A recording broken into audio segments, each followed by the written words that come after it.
Et salutations à vous.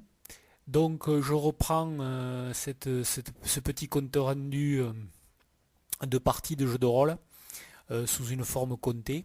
Donc je m'excuse pour la deuxième vidéo là, sur la première partie pourrait-on dire de ce rapport de jeu de rôle. Bon, j'ai essayé de faire des montages de pistes audio différentes avec j'ai aussi dû convertir des formats en MP3, donc bon, c'était très maladroit de ma part. Et quand j'ai procédé un peu à la finalisation de la vidéo, ben, il y avait des zones audio qui ont tout simplement disparu. Bon, sûrement des erreurs dans le convertisseur MP3, bon, enfin, je vais procéder autrement pour cette petite vidéo. Alors les deux petits moments là, qui duraient pas bien longtemps, qui ont été zappés, c'est vers le milieu donc, de la seconde vidéo. En fait, je racontais tout simplement que bon, John Carter et Kantoskan donc s'étaient livrés à quelques manœuvres de pilotage pour voir lequel des deux était un excellent pilote. Et ni l'équipage et ni ces fabuleux héros n'ont vu en fait l'approche fort discrète d'une autre frégate, qui n'avait aucun fanion, aucune bannière, qui a littéralement foncé tel un rapace sur la frégate d'Hélium. Elle était équipée d'un curieux éperon fait par des artisans, des maîtres artisans dans l'art de la guerre aérienne, qui s'apparente un peu à la guerre navale. Sauf qu'elle est, bon, elle est aussi risquée que la guerre navale, quoi. C'est pas la noyade, mais c'est la chute vertigineuse. Quoique une noyade encore, on peut peut-être, bon voilà, on peut quand même peut-être survivre quelques minutes dans l'eau froide, mais là, face à une chute de centaines de mètres, c'est plus compliqué. Donc oui, ce que j'avais raté, c'est cet éperonnage, suivi d'un abordage en règle d'une soldadesque ennemie. Et voilà, donc ensuite, bon, John Carter et Kantoskan se sont battus contre cette soldadesque. John Carter là, a fait preuve de toute sa grande capacité à se servir des armes. Kantos a été un peu plus gêné au début parce que bon, il s'était reçu une petite poutre sur le bas d'une jambe et le temps de s'extraire de ce mauvais sort, bon, John Carter avait fait du ménage. Donc déjà Tori s'était remontée sur le pont principal. Bon, elle a pu rallier quelques soldats d'hélium qui étaient dans les entrepôts. Et elle constate à son arrivée, donc voilà, là c'était aussi un raté de la piste audio.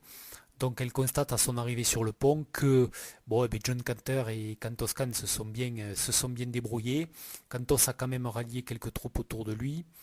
Elle constate donc que Kantos a éliminé une deuxième frégate ennemie qui était en approche grâce à une réparation de fortune du canon de proue et qui a permis, alors c'est Denis qui jouait Kantoskan, il m'a aligné de ses lancers de dés, mais faramineux. Je pensais pas que, franchement, bon, le scénario prévoyait quand même la destruction une éventuelle destruction de la frégate ennemie, mais là il l'a fait.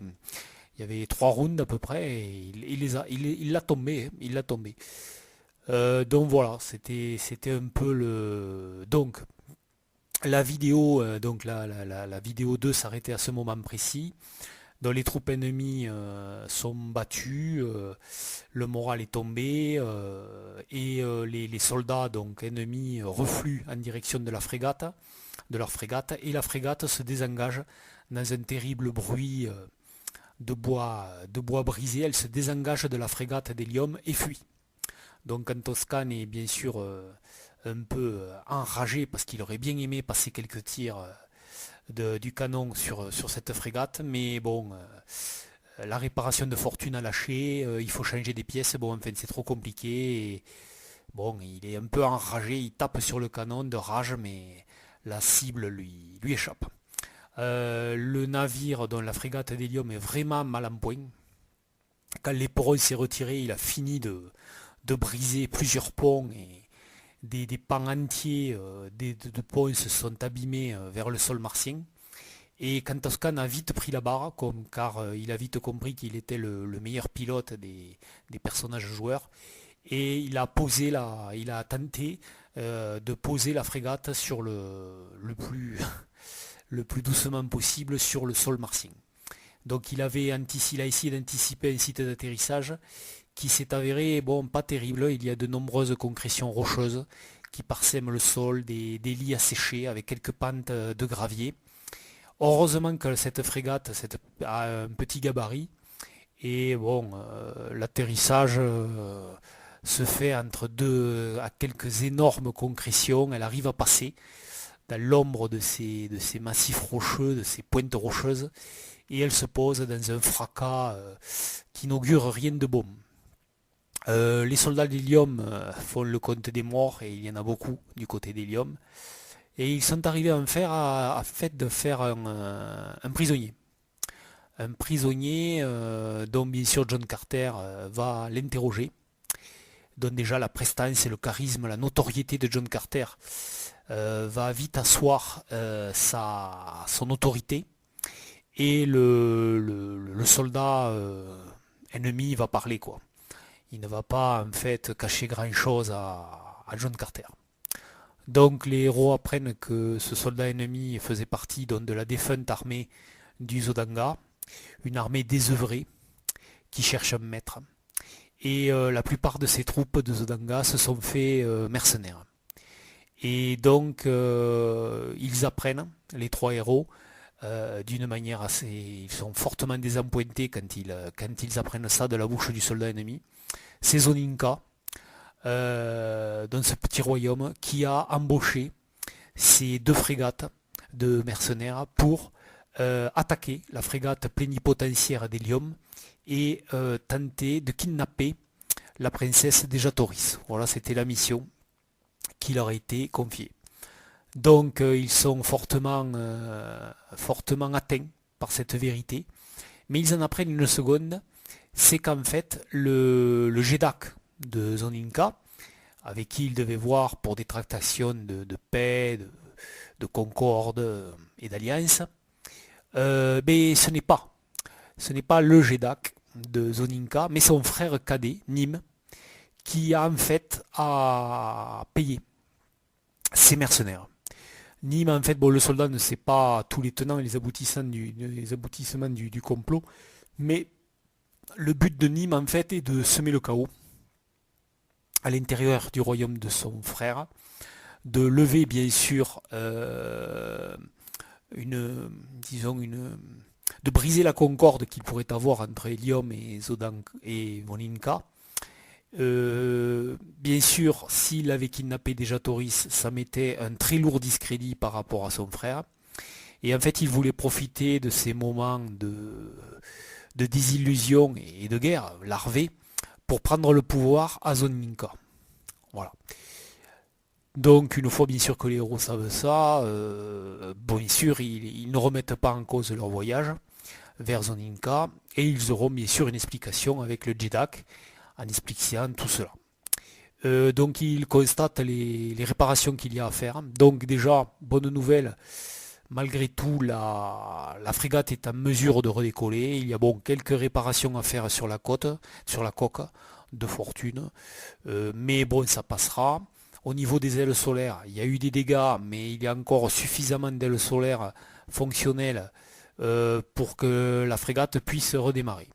Bon, par contre, ça va mobiliser sûrement au moins 4 à 6 heures de réparation à l'ensemble des personnes qui sont encore sur la frégate. Et donc très rapidement, ils se mettent tous au travail pour réparer la frégate. Donc ils sont décidés aussi de repartir que le lendemain, pour profiter bien sûr que le soleil soit au zénith, pour redécoller. Et que les ailes solaires puissent recharger en fait les batteries, et la motorisation à radium comme ça sera bien aidée. Donc les heures s'écoulent, le travail se fait bien dans l'allégresse, dans cette victoire. Bon, bien sûr, il y a quelques pleurs par rapport aux soldats qui ne sont plus, mais bon, ça va relativement assez bien. Et par contre, quand le crépuscule tombe, ils entendent soudainement un rugissement. terrible rugissement qui rebondit comme un écho dans la petite vallée enclavée, pourrait-on dire, où il se trouve. Donc il se tourne bien sûr en direction d'où vient le son. Il voit donc une fine combe, une genre de gorge asséchée, qui semble s'enfoncer dans les profondeurs de la terre.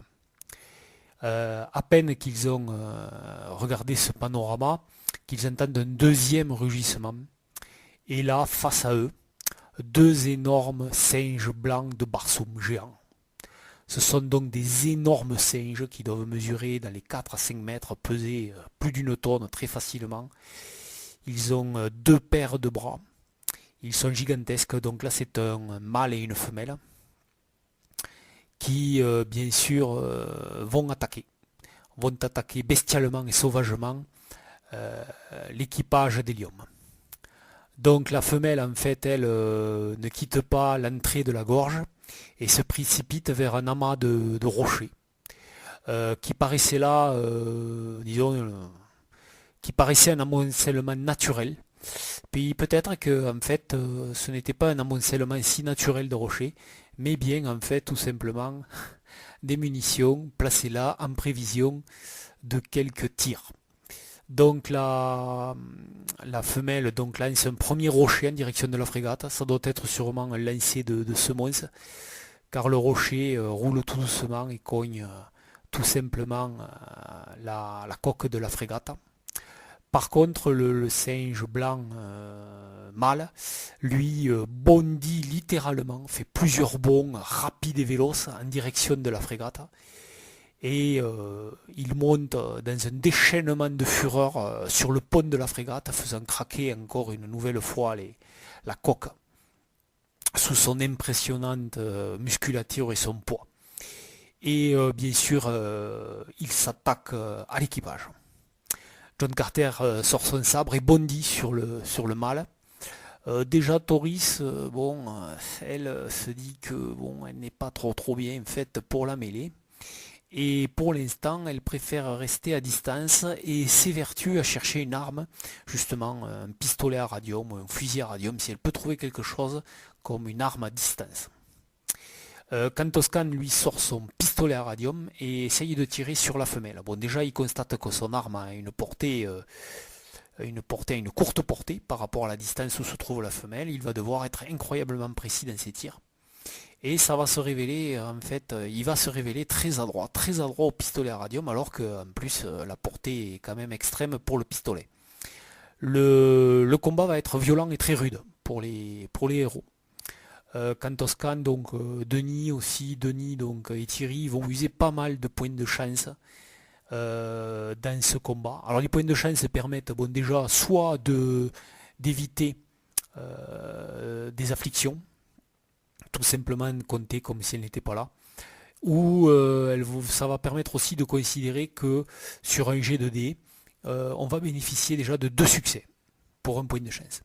Bon, après il y a d'autres petits avantages qui peuvent se déclencher par des coups de points de chance. Mais le gros ça va être ça, en fait Thierry et Denis vont utiliser principalement des points de chance pour augmenter leur succès sur les jets. Donc Kantoskan lui va tirer plusieurs fois au pistolet à radium, va blesser fortement la femelle, coup après coup. Alors bien sûr il va se prendre des rochers aussi, round après round des rochers vont pleuvoir en sa direction. Il va esquiver, faire des acrobaties, des roulades. Plusieurs fois on va penser que dans les nuages de poussière, il est mort, certainement écrasé par un rocher. Et puis non, Kantoskan surgit, il est toujours là, prêt à viser la femelle. Singe blanc, et bon il arrive à... Bon, il faudra plusieurs rounds bien sûr, mais il va arriver à la faire fuir. Blessé, brûlé de partout par ces décharges de radium, la femelle se replie dans la gorge, voilà, au fond de la gorge, donc elle disparaît. Pendant ce temps, du côté de John Carter, c'est compliqué. C'est compliqué. Le combat au corps à corps est terrible. Déjà Toris là comprend très nettement qu'il vaut mieux pas qu'elle s'approche de ce combat. Bien sûr, elle aimerait aider John Carter, mais elle se rend compte qu'elle pourrait être aussi un handicap. Et John Carter serait obligé de prendre encore des risques supplémentaires. Donc il combat vraiment avec fougue. Il n'a pas l'excellence au tir qu'a Kontoskan avec la femelle, mais il se défend pas mal, il encaisse. Bon, il prend des dégâts, il commence à prendre des dégâts, les dégâts de stress s'accumulent, puis il vient après, il commence à accumuler des afflictions, au niveau surtout de sa réserve bonne de blessures. Le grand singe le balade, le fait souffrir, mais il tient bien, jusqu'à que justement Kantoskan arrive à l'aider. Alors Kantoskan a une difficulté, s'il excellait au pistolet à radium, là il se décide de prendre le sabre, et forcément les stats sont pas les mêmes pour Kantoskan, mais bon, il se dit que peut-être qu'il va permettre à offrir à John Carter quelques passes d'armes qui feront la différence. Donc le combat aussi au corps à corps pour les deux héros se révèle dangereux.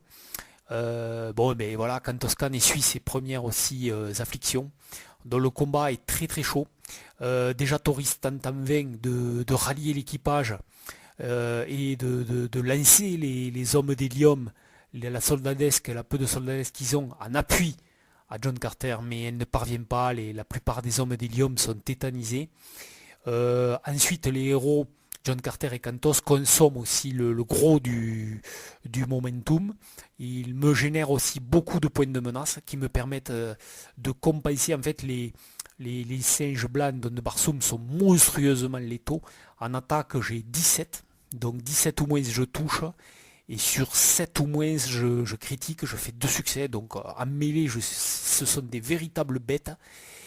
Euh, Par contre, en esquive, ils sont gros, lourdeaux, très faciles à toucher. Et là, je suis obligé moi aussi de cramer de la menace pour essayer d'améliorer une esquive où c'est 9 ou moins. Donc c'est pas top, ils prennent quand même des dégâts. Alors sur la fin, j'ai préféré que le singe blanc prenne des dégâts. J'ai essayé de garder les points de menace que les héros me donnaient jusqu'à que j'en ai 5. Et quand j'en ai eu 5, j'ai utilisé donc un pouvoir des singes blancs de Barsoum qui me permet en fait, pour 5 points de menace, de faire revenir un singe blanc qu'on croyait en fait abattu ou hors combat. Donc je fais revenir la femelle. Bon, alors quand on la fait revenir, elle a quand même bon, elle a plus de stress, elle a pris des afflictions. Elle frappe quand même, elle est très énervée, elle est un peu en frénésie, mais elle est beaucoup moins résistante. Et là, forcément, pour les héros, c'est le moment dramatique. Le retour de la femelle fait que là, je crée vraiment, vraiment, on pourrait dire, un moment dramatique, le moment final, quoi, parce que là, ils se revoient, déjà qu'ils sont harassés, qui se demandent même s'ils vont pouvoir finir le combat contre le mâle. Je leur renvoie la femelle. Bon, elle est amochée, mais je la renvoie quand même. Alors là c'est un gros pet au moral. On sent bien que l'effet dramatique est là. Donc ils continuent à se battre. Bon, John Carter était quasiment en incapacité. Il est au sol sans force. Mais pareil, là, il se décide, tant pis, de me donner encore quelques points de menace pour rester encore dans l'action. Il arrive à tomber le mal. Et là, déjà Toris, enfin, avec des points de momentum aussi, brillamment gagnés au niveau de magnifique ralliement et charismatique, elle arrive en fait à dresser quelques soldats contre le singe blanc qui offre une belle opportunité de renfort et sur la femelle. Et donc la femelle est aussi défaite. Les deux singes blancs, en fait, bon, j'ai considéré que c'était principalement quand même des blessures qui avaient été occasionnées du moins au mâle. Donc lui, le mâle tombe, il meurt vraiment, il mord la poussière.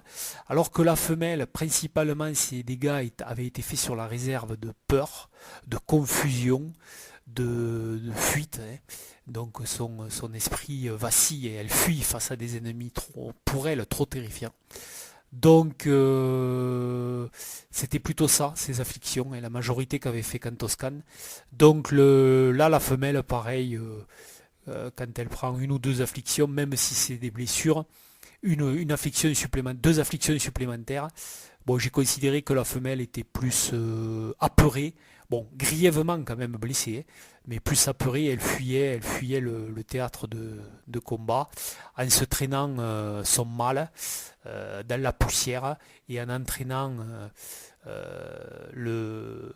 son mal dans la gorge asséchée. Donc les héros reprennent,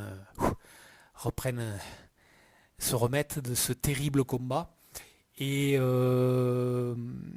ainsi s'achève cette petite aventure, ce quick start. Donc ils ont super adoré, ils ont bien aimé. Vraiment, il y a cette dimension épique. C'est vraiment bon, le système est simple, assez favorable à la narration. Et comme le système est très simple, forcément, il renforce cet esprit épique. Car très rapidement, on ne se prend pas la tête pour la gestion des tests, ça vient très rapidement. Les joueurs peuvent avoir des idées sur des attributs à sélectionner, sur le duo d'attributs à sélectionner. C'est très très intéressant, ça ouvre vraiment une grosse latitude au niveau des jets. Les combats sont très très nerveux avec ce petit côté là où on additionne momentum et menace, où on gagne du momentum mais on enrichit aussi peut-être la menace. Où moi aussi je suis obligé de faire attention quand même à ma réserve de menace, à essayer de la gérer.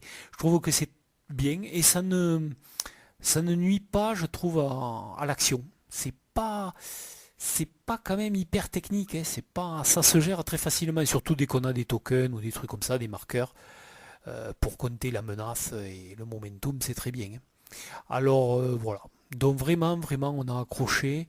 Bien sûr, Thierry, Denis et Julie sont vraiment partants pour revenir dans l'univers de Barsoom.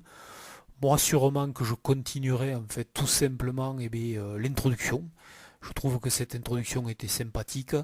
L'idée est pas mal et pourquoi pas continuer donc un scénario avec ce synopsis, c'est-à-dire cette guerre un peu des chefs à Voninka entre un Jedak qui serait favorable bien sûr à Helium et un frère cadet qui rêve de pouvoir et qui lui par contre ça ne le dérangerait pas de faire une guerre contre Helium et de s'attaquer donc à des héros de Barsoom comme John Carter, Deschatoris et Kantoskan. Voilà, ciao, j'espère que cette petite vidéo vous aura plu. J'essaierai de vous refaire des petits épisodes sur du jeu de rôle, sûrement du Modifus, peut-être du Star Trek, car aussi Julie, Denis et Thierry apprécient beaucoup l'univers de Star Trek. Donc peut-être le Quick Start de Star Trek Adventure, qui va sortir en français aussi, un jeu de rôle qui est promis à une VF. Donc voilà, ciao, j'espère que ça vous a plu. Nous en tout cas on a été vraiment enchantés par cet univers. Bon moi forcément passionné déjà par John Carter. Mais voilà, le système est bien, je trouve que c'est un bon portage RPG de cette œuvre de génie. Voilà, allez, ciao.